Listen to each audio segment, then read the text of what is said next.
Bashimana uyu munsi ugira gatatu wo kuba imbere yayo mu masengesho. Amasengesho ntabwo ari sens unique, ntabwo ari one way. Hari ibyo ubwira Imana, hari ibyo ukwiye kumva ku Mana. Uvuga ngo wowe ntabwo ari imbere yawe, ugira umwanya wo gutuza kugira ngo umve n'ibyo Imana ivuga, kuko ntabwo turiho turabwira Bayali cyangwa Dagoni, imana zitari zo. Byo byari bigirwamana. Imana nzima niyo dusenga, kandi ifite amatwi yo kumva, ariko ntabwo ari amatwi nk'aya yacu. Uko ejo twayibonye yuko iyo bavuze ukuboko kw'Imana we ukuboko kwacu. Rero ni byiza kwiga ukuntu yo kumva Imana. C'est pas nécessairement kumva ibyo bita une voix audible, kuko Imana ntabwo ari umuntu urashaka ngo wumve gutya ivuga. Irashaka kubikora, hari n'igihe yabikoraga, ariko cyane cyane turi mu gihe cy'ingoma y'Umwuka Wera. Yo kumenya ko Umwuka Wera cyane cyane avugira mu mitima nama yacu no mu ijambo ryayo. Ngo Imana ivugira muri esprit yacu, nuko abantu benshi batamenya ko ariyo yavuze. Hano twarize components zigize umuntu w'Imana, cyangwa les différentes parties qui font l'être humain. Ni ukuvuga umuntu agizwe n'umwuka, nawe ukaba ugizwe n'ibice bitatu. Harimo igice cyitwa conscience, umutima nama. Wowe kugira ngo ugere hano, ntabwo uri mashini ngo yabyutse igahitiza. Wabitekerejeho, wumva inyungu bikuramo, ufata icyemezo cyo kuza. Aho rero byabereye muri conscience. Conscience, umutima nama. Uki wahisemo kuza hano, ntugende ahandi, ntugende mu bindi, ko nta nkoni kuriho. Uvuga ngo nimba wahisemo kuza, wabanje gukora icyo bita deliberation. Wakoze deliberation, uvuga ngo warebye ibindi byinshi wari kujyamo, harimo no kuza hano, noneho amaherezo uhitamo kuza hano. Ibi byabereye mu gice cyawe cyitwa conscience, umutima nama. Kandi umutima nama uba mu mwuka w'umuntu, muri esprit. Amen, haleluya. Ariko uriya muntu nabonye ashonje, munyuraho kandi nari mfite icyo nari kumuha, nakoze nabi. Ibyo ntabwo biba mu bwonko, biba muri conscience, ni umutima nama. Niho havugirwa ibyo tukwiye gukora byiza. Tubirenzeho tukagira agahinda, tukagira kwicuza. Ariko hari abantu imitima nama isa naho yatewe ikinya, mu buryo bashobora gukora ikibi ntibanicuze. N'abakristu umutima nama wabo watewe ikinya, niko Pawulo avuga. Ngo bimeze nk'ahantu hari ubushye, ntabwo bakiri sensible. Hanyuma hakaba igice cya kabiri cyitwa intuition. Ukaba ushobora kuba uraha, kumva hajemo ikintu mu buryo udashobora kubisobanura ako kanya, ariko kumva hari ikintu udashobora gusobanura rationnellement, mu buryo bwo gutekereza nk'umuntu.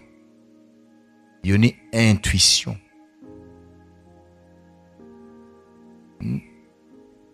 kuvuga ngo umwuka wera avugira muri intuition bikajya mu mutimanama.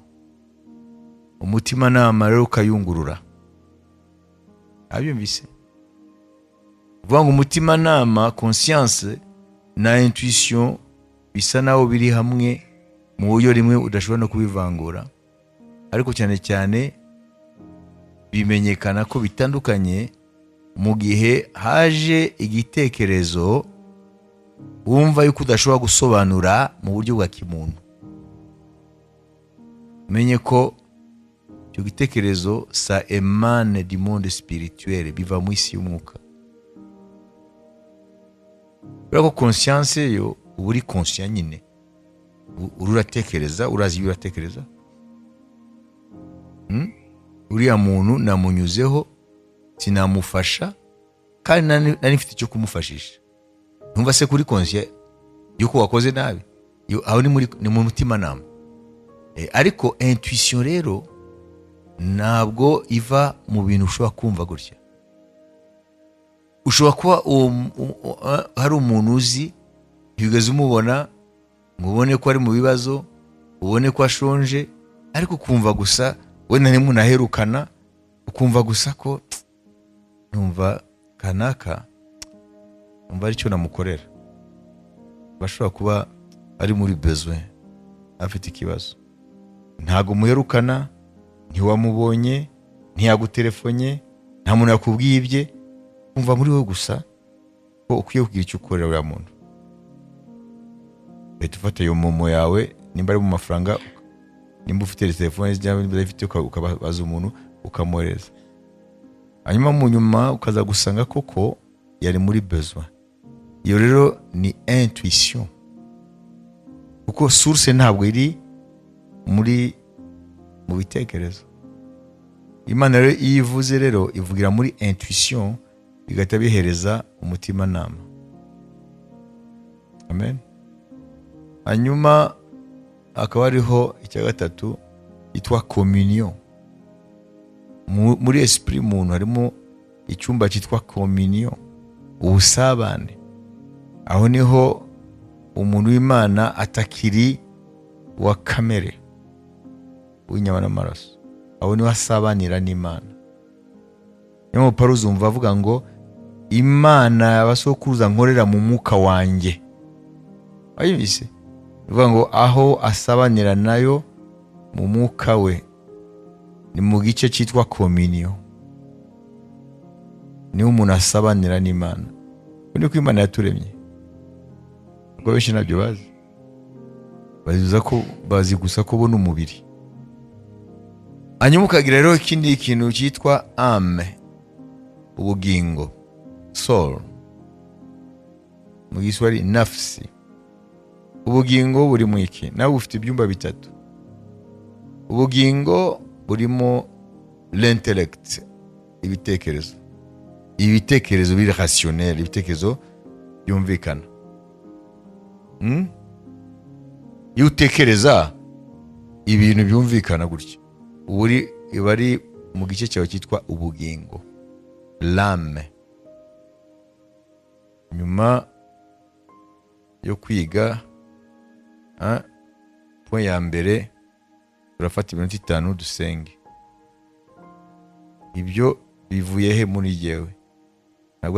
Ntabwo ari mu mwuka, bivuye mu bugingo, muri âme.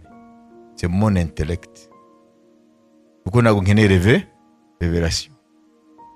Ntabwo nkeneye revelation tumenye ko yo gukora pause yo gusenga. Amen. Hanyuma muri âme, mu bugingo, akaba ari icyumba cya kabiri cyitwa emotion, amarangamutima. Ariya niho bituma ubabara,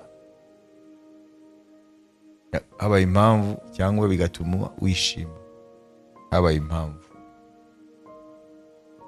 Byose ntabwo biri mu mubiri, biri muri âme. Les émotions, biri muri âme. Bigeze kuvuga ko hari indwara z'umuntu w'imbere zo mu mwuka n'izo mu bugingo. Murabona isi tuwemo n'abantu amahanga menshi, beaucoup de nations. Muri ayo mahanga hari amahanga manini akagira n'amatribu menshi, akagira yego ni igihugu kimwe gifite one nation, ni ishyanga, ariko muri iryo shyanga harimo amagrupe menshi cyane. Vuge Nigeria, ni Nigeria, ariko Nigeria irimo amagrupe menshi avuga indimi zitandukanye n'imico itandukanye. Nuko gusa mu mateka baze kwisanga bari hamwe aho hantu. Buri nation rero cyangwa buri groupe muri izo nation, donc ama nation afite amatribu menshi cyangwa amaetini menshi, haba harimo ibintu bitandukanye abantu kumenya. Abantu bafite ibi bintu bikurikira bahuriyeho, soit bafite un géniteur commun, bafite uwo bakomokaho umwe. Mu mateka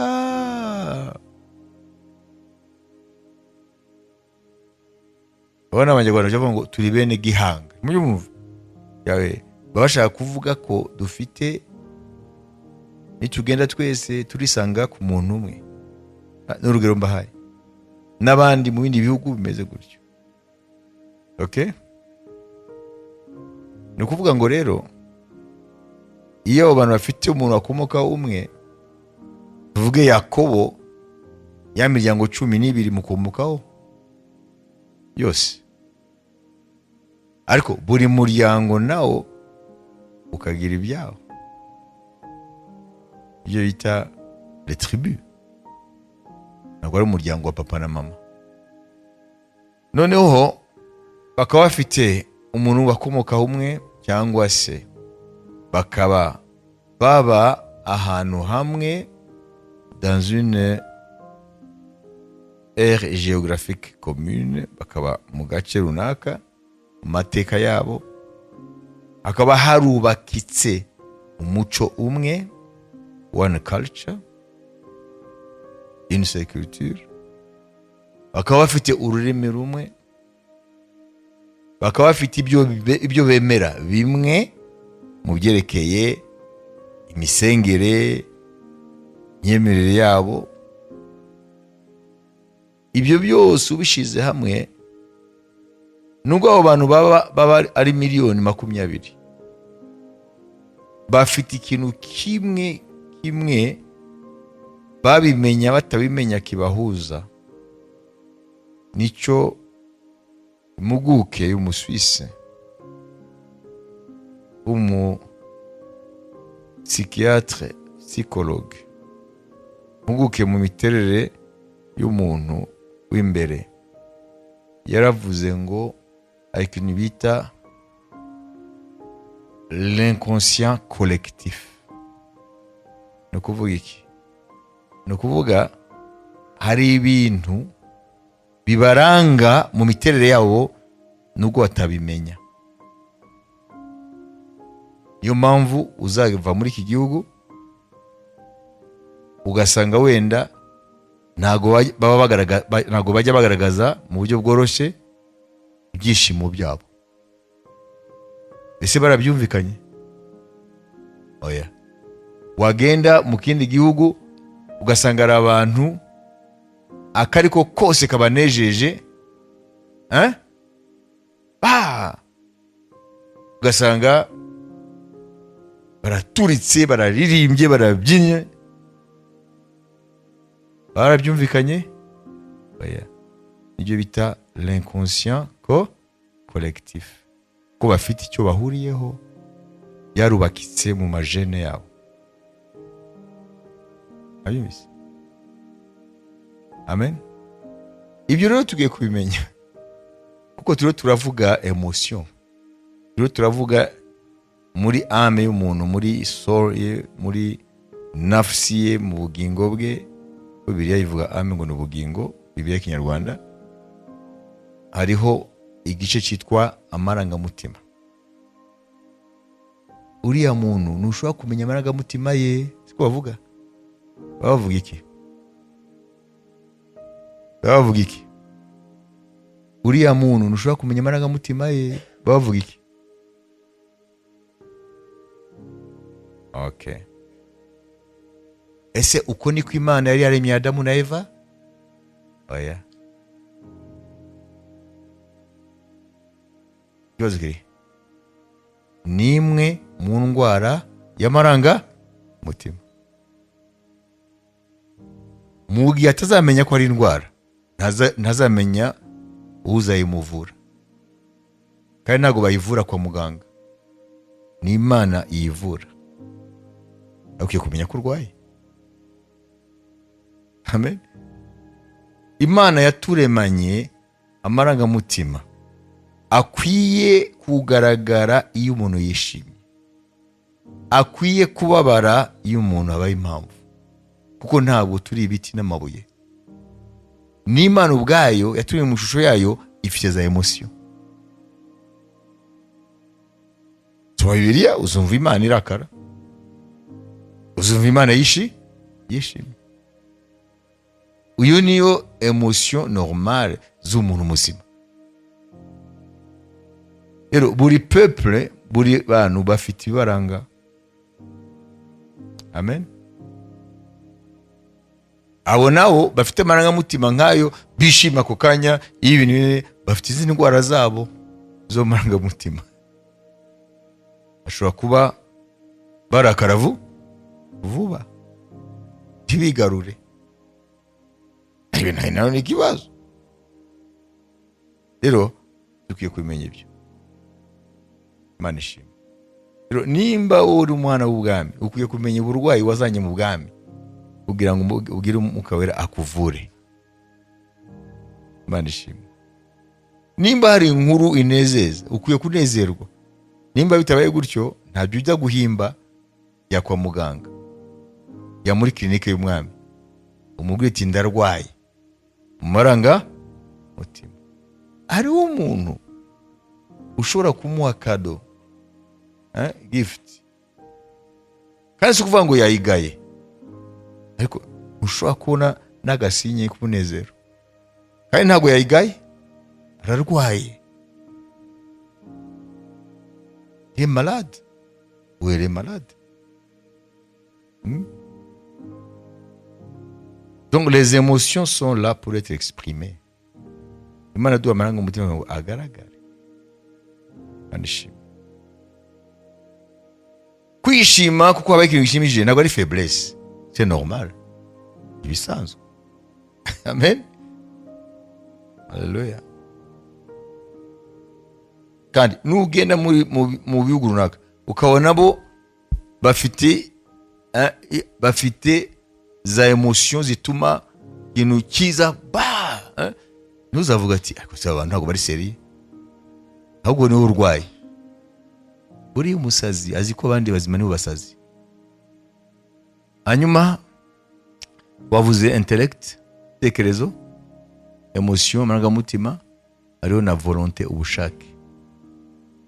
Icyakubwiye umunsi ngo genda ufatanye n'abandi uyu munsi wa gatatu mu kwiza no gusenga, kareka zindi gahunda ukaza.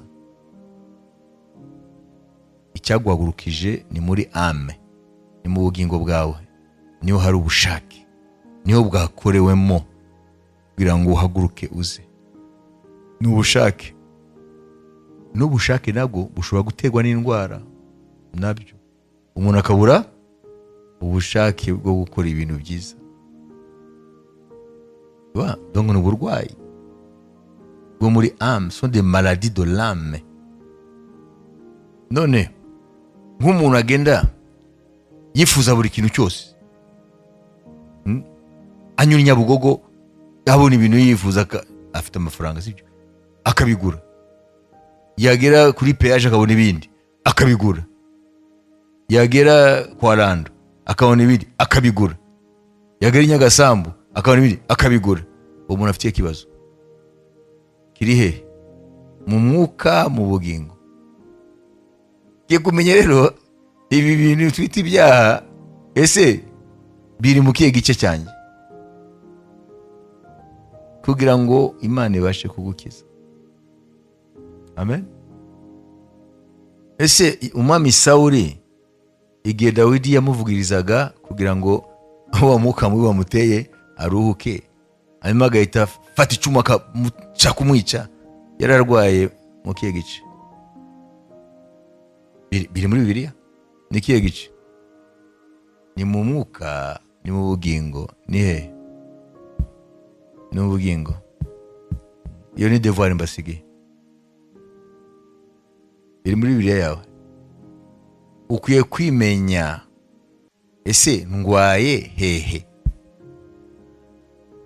Iyo urwaye inzoka umenya ko urwaye mu nda inzoka. No mu mwuka no mu bugingo hari indwara zaho. Reka rero mbabwire ikibazo. Nk'abari abagore ngo bigaga igihe cyose ijambo ry'Imana ariko ntibafate, ntibamenye, ntibagome ukuri. Bararwaye he? Mu bwonko, mu mwuka. Indwara ni nyinshi. Kandi bari abagore wasanga bari abahanga mu ishuri bisanzwe. Sibyo? Bamwe bashobora kuba bari bafite za doctora, ariko byagera mu by'Imana ntibamenye namba. Urumva ari ikibazo. Ni mu mwuka. Mu kihe gice cy'umwuka? Muri intuition, muri conscience, muri communion, muri communion. Iyo nayo mbahaye devoir. Reka tujye uno munsi. Noneho hasigaye rero umubiri. Wowe ntago nda kubabwira murawuzi. Sibyo?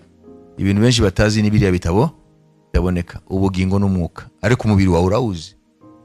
Ingorane zawe urazizi. Mana ishimwe. Socrate yaravuze, connais-toi toi-même. Ko twabyize hano muri School of Ministry. Connais-toi toi-même, ngo wimenye ubwawe. Et tu connaîtras le cosmos et les dieux. Kuko bari abantu basenga Imana nyinshi. Connais-toi toi-même et tu connaîtras le cosmos et les dieux. Ngo wimenye ubwawe bizatumenya isanzure byayo n'Imana ziri mu isanzure, ko bari abantu basenga Imana nyinshi. Ariko mu bwitezo nyamukuru wimenye.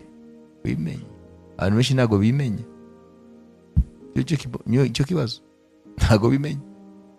Hari abahita abanyabwenge arabaswa. Hari n'abaswa babona ko arabaswa kandi arabanyabwenge.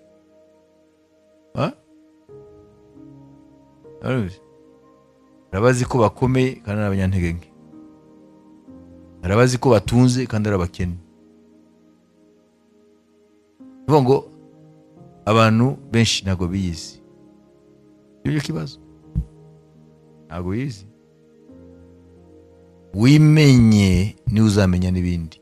Ubanze wimenye. Ubanze wimenye. Umenye imiterere yawe, umenye uko Imana yakuremye, umenye ibintu aho bipfira, umenye uburwayi aho buri, umenye icyo usaba Imana. Niyo mpamvu ukwiye kubimenya.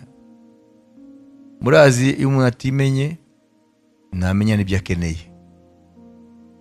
Iyo utimenye ntumenya n'ibyo ukeneye by'ukuri.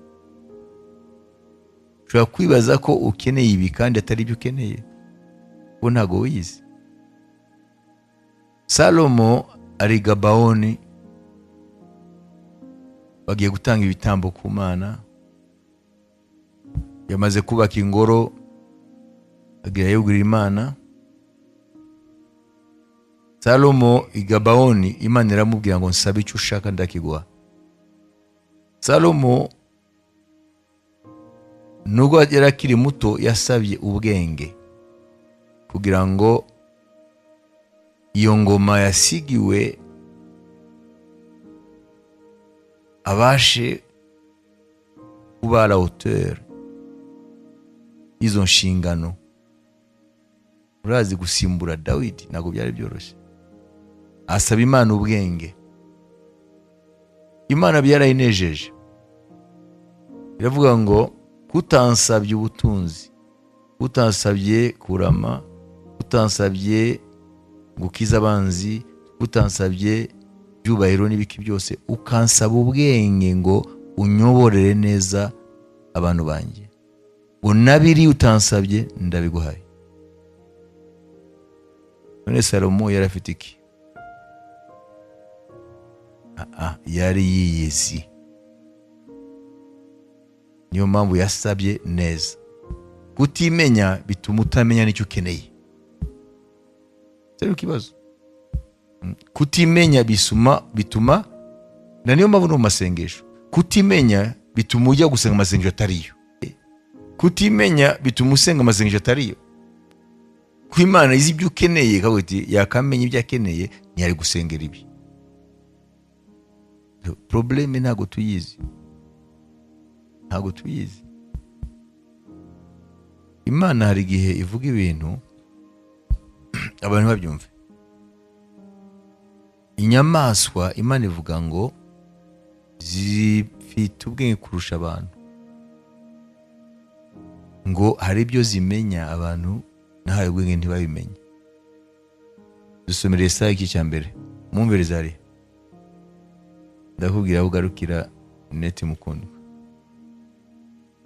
Mwumve ibyo Imana ivuga ari. Ibyo Yesaya mwene Amosi yeretswe ku ngoma ya Uziya no ku ya Yotamu no ku ya Ahazi no ku ya Hezekiya abami b'Abayuda, ibyo yerekaga ku Buyuda no ku Yerusalemu n'ibi. Umva wajuruwe, tega amatwi nawe wasiwe, kuko Uwiteka avuga ati nonkeje abana ndabarera ariko barangomera. Inka imenya nyirayo, n'indogobe imenya urugo rwa shebuja. Abisiraheli bo ntibabizi, ubwoko bwanjye ntibubyitaho. Amen. Okay. Mwumvise Imana ivuga iki? Ngo inka imenya nyirayo, hanyuma indogobe ngo ariko abantu bayo none si nimubase. Ntibibabajera? Ibivuze n'Imana rurema, abantu bakarushije ubwenge inyamaswa zibarusha ubwenge. Mwabisomye? Ikibazo rero nicyo, ntago twiyizi. Niyo mpamvu twifata uko tutari, ukabona ko dukomeye kandi ntabyo gukomera, ukabona ko dutunze nta butunzi, ukabona ko dufite ubwenge kurusha abandi kandi ntabwo. Ngo ntabwo twiyizi twebwe, niyo problem, niyo kibazo. Wari umuperezida yahoraga abwira abantu iyo baje kumubwira ikintu wakwimenya. Ese sa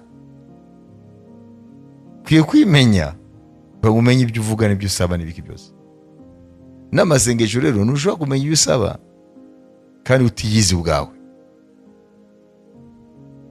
Birumvikana wowe ubuze ubwenge, ubwo twasubiye muri Yakobo iki cya mbere, ngo nimba ubuze ubwenge ngo bisaba umwami.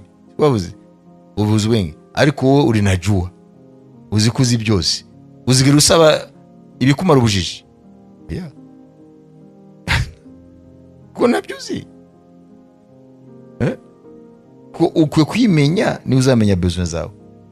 Iyo utimenye rero uzajya usanga amasengesho atariyo. Uza uzi ko ukomeye, urakomeye, nta kintu cyakunyeganyeza. Satani ntabwo yagukubita hasi. Uzigira usaba imbaraga. Kuko ntabwo uyizi. Imana itubwiye inka, indogobe zirabizi ibyo zikwiye kumenya, ariko umuntu ntabyazi. Ntazi Imana ye, ntazi ibyo Imana imushakaho, ntazi ibyiza ngo bitandukanye n'ibibi. Nibyo Imana yariragaya Abisirayeli mu kinyejana c'8 mbere ya Yesu, mu gihe cy'umuhanuzi Yesaya. Kadusenge. Mwami Imana, turagushima uyu munsi ugira gatatu waduhaye yo kuba imbere yawe. Turazi ko turi mu bihe by'imperuka, turazi ko turi ku iherezo ry'ibihe by'iherezo, kubera ko ibyo wavuze byose mu ijambo ryawe turabibona muri isi yacu. Mwami, turi imbere yawe, tumaze kumva ko tutimenya, tutiyezi, niyo mpamvu tutamenya nuko dusaba. Ariko wowe kubera ko wabimenye, niyo mpamvu Umwuka Wera dusengera nk'uko ushaka, ko nawe wamenya ibijyepfo by'Imana atari umwuka wayo. Urakoze Mwami Yesu, nawe tu es notre avocat auprès du Père. Wewe umuvugizi, umurengezi wacu imbere ya Data. Twebwe turabaswa muri byinshi, niyo mpamvu tugusaba ngo ubuntu bwawe udutabare. Urakoze rero Mwami kuri ibihe byiza waduhaye. Turazi ko Satani atabinezererwa, arazi aho yafunga, aho yugaraniye abantu, arazi amagereza yashizemo abantu bo ku isi, kugira ngo ntibagire umwanya wo gushaka Imana. Turagushima rero ko waduhaye umwanya wo gushaka Imana. Ntabwo byaturutse kuri twe, ubwo twari no kubitekereza ntitubishobore, niwe wabiduhaye. Nimba warabiduhaye nuko uzasubiza, kandi kuzakora birenze kure ibyo turatekereza, ibyo dusaba. Umugisha rero buri muntu wese ari muri gahunda, yaba bari hafi, yaba bari kure, mu izina rya Yesu Kristo. Buri muntu wese muri urugendo abona ikiganza cyawe cyiza, kandi urugendo rwacu ruzabe ruhire, mu izina rya Yesu Kristo. Amen. Haleluya. Uyu munsi tugira turebe icyo ari cyo kugendana n'Imana, cyangwa gufatanya urugendo n'Imana. Ubwo turacyari mu magambo ya Ezira, ngo yahamagaje kwiyiriza no gusenga hafi y'uruzi Ahava, ngo wasabe Imana urugendo ruhire. Natwe buri muntu wese ari mu rugendo, turi mu rugendo. Iyo turava muri Egiputa tugana mu gihugu cy'isezerano, Siyoni yo mu ijuru. Ubimenya utabimenya, ubyumva utabyumva, buri muntu wese ari mu rugendo. Abanyabyaha bari mu rugendo rugana kurimbuka, nabo bari mu rugendo. Niyo mpamvu nta muntu atura mu isi nk'umusozi. Isaha igeze arimuka akava muri isi. N'umukiranutsi ari mu rugendo, umunyabyaha ari mu rugendo, n'umukiranutsi ari mu rugendo. Ariko aho bagana haratandukanye. Iyo tuza kubona uyu munsi, Imana ishimwe, ntabwo ari abera gusa bari mu rugendo, n'abanyabyaha bari mu rugendo. Kila mtu ni msafiri, buri muntu wese ari mu rugendo. Chaque être humain est pèlerin, ariko destination aho bagana haratandukanye. Umukiranutsi ahagana n'umunyabyaha biratandukanye. Les destinations ne sont pas les mêmes. Ntabwo bagana hamwe. Baza kubibona. Ezira turiho tubigiraho, bavaga Babuloni, aho bajyanywe nk'imbohe, cyangwa aho batwawe inyagano. Noneho nyuma y'imyaka 70 Imana yategetse ko bakwiye kumara kuri igihugu cyabo i Babuloni, nubwo turi ku ngoma ya Kuro, noneho umuperesi ariko yigaruriye na Babuloni. Ni ukuvuga ngo bari Babuloni ariko ku ngoma y'abaperesi. Noneho batwawe ku ngoma ya Nebukadinezari mu Baroma. None amateka yarigiye imbere, Imana iteka ko bacurwa ku ngoma y'abaperesi. Ko Kuro niwe Imana yategetse ko asohora itangazo, tegeko ribabwira ngo abayuda bose nibasubiriye iwabo bajye kubaka ingoro y'Imana i Yerusalemu. Urugendo rero rw'aba Ezira rwavaga Babuloni rugana mu gihugu cyabo muri Isirayeli, ariko aha tuvuga i Buyuda, kuko ya miryango 10 yari yaragiye muri Ashuri. kandi twumvise ko urwo rugendo rwari urugendo rutoroshye, bari no kuhasiga ubuzima kubera yuko habaga abambuzi, il y avait des brigands, abambuzi bica abantu bakabanyaga n'ibyabo. Rwa rugendo rwabo rwari physique, rwari urugendo rugaragara, bagendesha amaso bakareba. Bavaga he? Bavaga Babuloni. Babuloni ku muyuda icyo gihe yasobanura iki? Ibyishimo, uburetwa, agahinda, umubabaro, gukumbura Yerusalemu batashobora kuyijyamo, kumbura ingoro y'Imana, gukumbura ibitambo batambaga, bagakumbura zaburi z'amazamuka n'ibiki byose bazamuka ku ngoro y'Imana. Nuvuga ngo wari umubabaro. Niyo mpamvu umuhanzi abitwa Boney M, abahanzi ba kera, yari umugabo umwe, umusore umwe n'abandi bakobwa bashinze iyo bitwa Boney M, baririmbye ngo by the river of Babylon. Mwabise ni indirimbo bavanye muri Bibiliya, uvuga ngo twaricaraga hafi y'uruzi tukarira, twibuka Zion, twibuka isi Siyoni, babaga mu gahinda. Natwe rero turi mu rugendo nk'ubu rw'Abayezira, ariko rwo mu buryo bw'umwuka. Babuloni yacu ni iyi si, mwabibizi. Rero turagana rero Isiyoni yacu ni mu ijuru, hariya niho hadutegereje.